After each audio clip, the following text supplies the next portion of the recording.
Gentlemen, welcome back to the shop.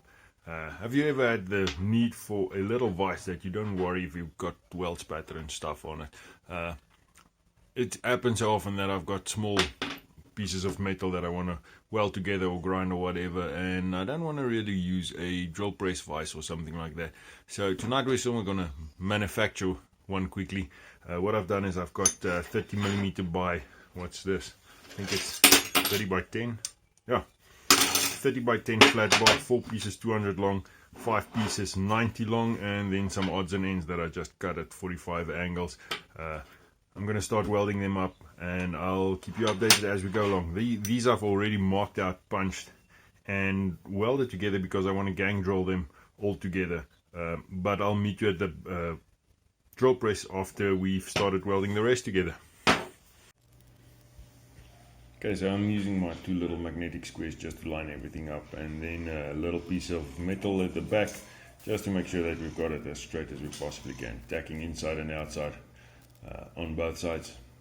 This is going to form the base of the little vise, so just tacking everything together once again. Once we've got everything tacked and cleaned up again, then we can actually go to town and weld them, and this is where we are now. Just set them up so we can carry on with the process. I'm using 60-13 welding rods here, not ideal, not the best, low penetration welding rods, etc, etc, but that's what I've got to work with, and this is non-structural, and I'm not a coated welder, so bite me for it. Using a little bit of anti-spatter on the inside. I seem to be battling a bit with the fillet welds, but we'll get there in the end. They're going to be hidden underneath as well, so not that worried.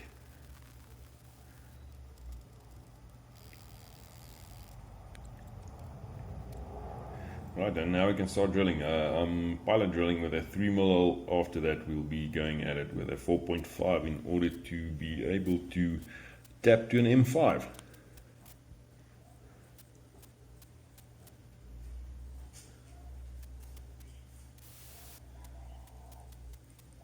Center hole is just for lining up everything.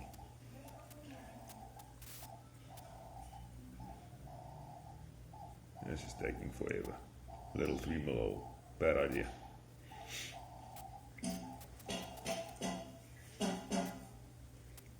Right, now we're on to the 4.5. Through drilling everyone once again.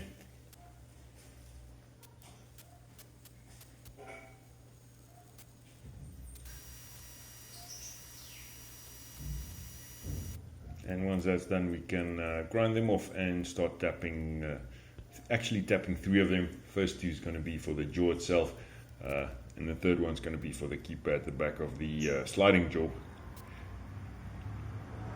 These holes are tapped to fix the sacrificial jaw plate to them. Just a little M5 tap and some deburring. Cheap little tap set that I've got, but I've had it since forever, and I'm actually very surprised at the quality of it. So it's been working for years and years now. Just this is actually the sacrificial, or how can we call it, loose insertable jaw, whatever you may call it. Just a little recess using M5 bolts to fix them to the little vise. So if we weld on them, we can replace them in future sometime. Just making sure everything fits and checking it out again. I think this is actually the third one, not sure. No, this is the second one.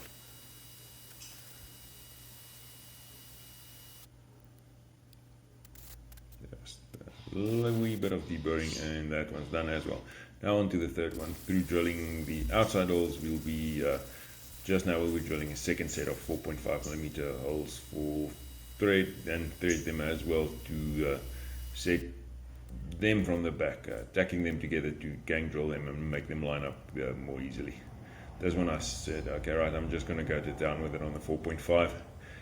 My little drill press is not the best, and you can actually see how the drill table is flexing as I'm drilling down on it. This hole that we're drilling now is just to accept a little pin that will make the sliding jaw open, along with the all thread that we're using for the vise.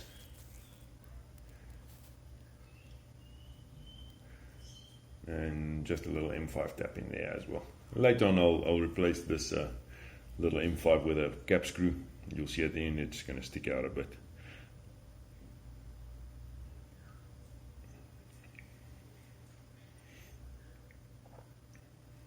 And now we're back to the welding table. Everything's cooled down.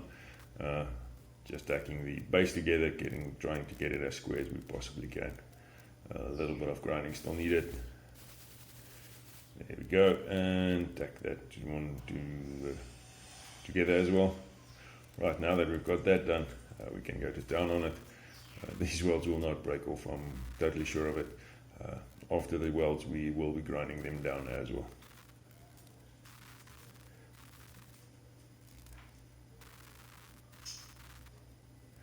And over here we're just welding a nut to the little piece of old thread that's going to form the, how can I call it, screw end of it. Right, gentlemen, so off camera I welded the sliding jaw, welded together. I had to grind it in a bit to get the welding to touch, and grind out the excess welding again, just so we can make it fit. Drilled 2 holes, tapped them M5 and drilled another 2 holes. So what will happen is this one will sit on this side and this one will come from the other side. But first of all, let's get the jaws and everything back on there.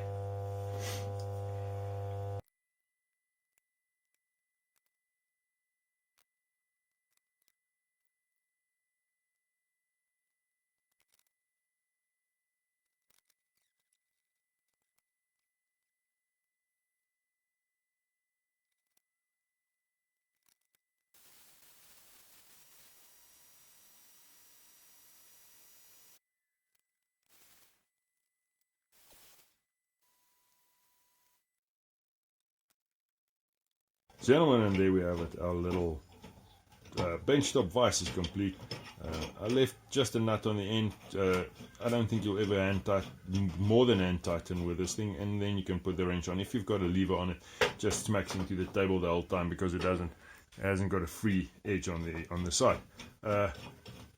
Jaws are replaceable if you weld to it. Not a big deal. You can stand it on its edge. Stand it upright just as you wish. I think this is going to be a handy addition to welding fixtures in my little shop, and I think you're going to see it in a lot of videos, upcoming videos. And with that, I think I'm going to call it a wrap for this video. As always, please rate, comment, subscribe, and as always, stay safe.